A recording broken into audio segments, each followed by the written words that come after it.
Scientists already knew that Greenland's vast ice sheet was melting. But now it turns out it's melting faster than anyone thought. That means faster sea level rise and more people living in danger. I think people would be surprised to know how little sea level needs to change to cause coastal flooding. 1 centimetre of extra sea level rise will cause 6 million people around the planet to be flooded once per year. The study finds Greenland is losing ice 7 times faster now than it was in the 1990s.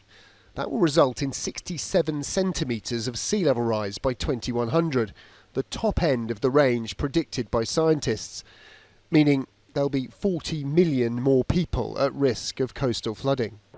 It may be lost on many of the 27,000 delegates here at the UN Climate Summit in Madrid, but not those from low-lying island nations fighting for their future. It's science that confirms our greatest fears, what we've been campaigning on for over a generation, 30 years. And we are profoundly concerned because when you're a small island, you are essentially coastal people. All of our critical infrastructure, schools or ports or railways, critical industries that drives the economies are exposed to sea level rise. This summit is supposed to be about cutting greenhouse gases, but there's been very little progress. An exhausted-looking Greta Thunberg repeating her demands for politicians to listen and act on the evidence. Since we can't wait for the children of today to grow up and become the ones in charge, we also need to educate the people who are in charge today and the people who are adults today. One of the adults she's referring to is this man, Vice President of the European Commission.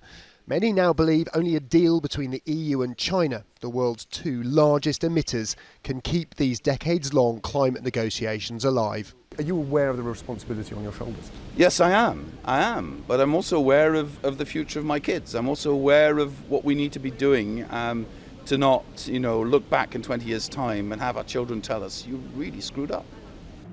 But that's exactly what will happen unless the world's carbon emissions are cut in half within a decade. If not, the changes to the world's vast ice sheets, not to mention the rest of our climate, will be profound and unstoppable. Tom Clark, News at 10, Madrid.